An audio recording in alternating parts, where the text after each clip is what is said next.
South American RLCS casters aren't getting paid, Monkey Moon set the 2's MMR record, and FaZe Clan didn't finish 4th this time. My name is Anton and you're watching This Week on Rocket League. This is of course the series where we take a look at all the crazy and stupid things that this game has had to offer during the past 7 days, and somehow this game never fails to surprise me. He's in there, so too Nervo. This is Rinks who could try one from here. Oh, what a bullet!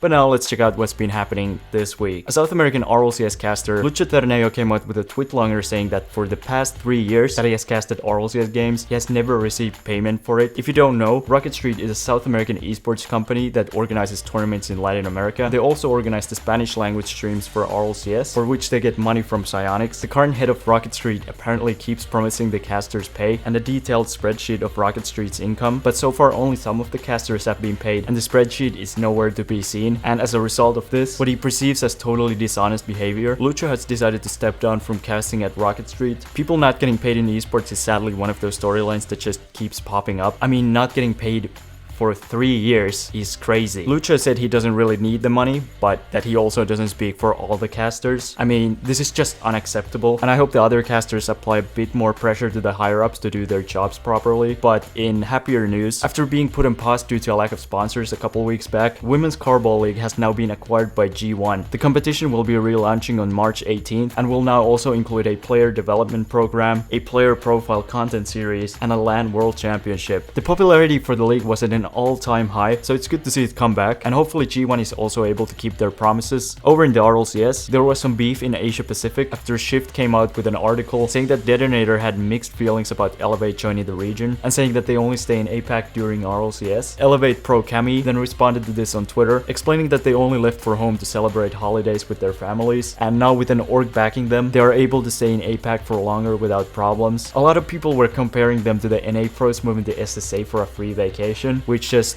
obviously isn't the same situation. Elevate actually live in the region and even have one of the best APAC players on their roster. They're also playing for major and world championship spots, but that being said, Detonator probably just misunderstood the reason they left APAC in the first place. I don't think they meant to spread lies deliberately. But moving on to the RLCS regionals that happened last week, Genji managed to finally go undefeated in the preliminary. Genji managed to finally go undefeated in the preliminary. Genji managed to finally go undefeated in the Premilitary? I'm here to help.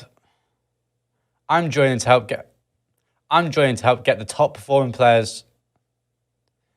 Genji finally managed to go undefeated in the preliminary round after sweeping Dignitas in their 3rd match. To honor that, Optic Gaming decided to go 3-0 as well, except upside down. FaZe Clan took the top spot in Group B after going to 4 overtimes in a row against NRG, who themselves placed 3rd after getting wrecked by M80 in the first round. G2 then were number 1 in Group C after a convincing sweep over version 1, and in Group D, Complexity beat Furia all the way back to South America after reverse sweeping them in the first round. Furia still managed to make the playoffs though, as they beat Akru in the last round. They then faced M80 in the first round of the playoffs, who absolutely destroyed them. Last time Furia won a playoff match was in August. Version 1 beat KOI 7-0 in Game 2 of the series, which I guess completely broke them. Pittsburgh Knights versus Dignitas then had the most boring scoreline of the whole tournament, and in the last matchup, NRG beat Space Station to... Wait, I think you forgot one. They just can't get a break. Space Station then went on to lose to G2 after over 4 minutes of overtime in Game 7 in the next series, after which the Knights received a humbling by FaZe Clan in a quarterfinal sweep, and it was the same for M80 and KOI, as they were both beaten 4-2 by Genji and Complexity respectively, who then faced each other again in a rematch from last regional final, which Genji absolutely dominated again. 4th Clan then beat G2 in the other semifinal to move on to face Genji in the final. FaZe Clan won the first 3 games, which of course meant that they immediately got reverse swept. Can they not commit to anything? But with that, FaZe Clan is now tied with Genji for the most regional titles this season in NA. Heading into the 3rd regional, the rankings are looking like this. Genji unsurprisingly have already qualified for the major, while G2 and FaZe Clan are looking to qualify again. Complexity is almost guaranteed to make it at this point, which would be their first major since the fall major last season. Meanwhile, there are a lot of smaller teams in the contention for the remaining spot, and version 1 need to pretty much win the next regional to qualify. In Oceania, we saw a few upsets in the group stage as both Pioneer Pioneers and Ground Zero dropped points, both placing second. Power managed to top their table though, which once again meant that they had to face Pioneers in the playoffs, who once again beat them 4-2. maybe if they choke the group stage next regional, they wouldn't have to play the Pioneers in the quarterfinals again. Pioneers and Ground Zero then faced each other in the finals again, which Ground Zero took after beating the Pioneers in Champions Field. And these are the rankings for Oceania after 2 regionals. Ground Zero and Pioneers are pretty much guaranteed at this point. Meanwhile, Power are all the way down in 6th place. Only if the Pioneers knew how to play in the group stage. It was the usual in Middle East and North Africa, as the Falcons and Rule 1 once again dominated against the whole region. This is like a Rocket League hybrid of the Premier League and La Liga. There's only 2 good teams, and all the clubs are owned by Saudi Arabians. These are the rankings heading into the last region of the split. Unless they fail to make it to the finals, the Falcons are guaranteed to make the major at this point. But moving on to the regionals happening this weekend, and over in EU, these are the teams that are taking part in this week's European Invitational. Let's take a quick look at how it's going so far.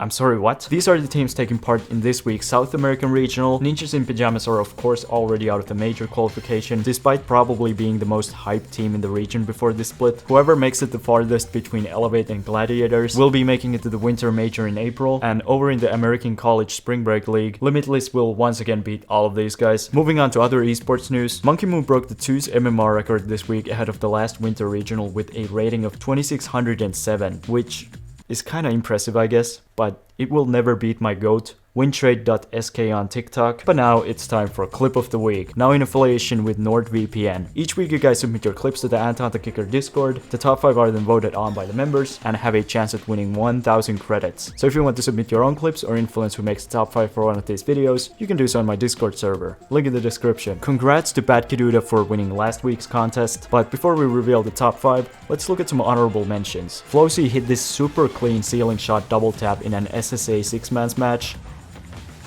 Bad Kiduda hit this crazy ceiling reset corner read in a 2v2 match. S hit this double reset power shot in a 2v2. MXH hit this ground pinch sidewall read in a 1v1 match. And then after that he hit this no flip psycho in a 2v2. But now it's time to reveal the top 5. Like mentioned before, these were voted by the Discord members. Fishy hit this insane shot in a potato car. What is that? Why the Levi's team scored this team pinch into a 151 kph redirect in a 3v3 match. Alf hit a ceiling reset must in a tournament. Leafoo hit this team pinch psycho in a match this week.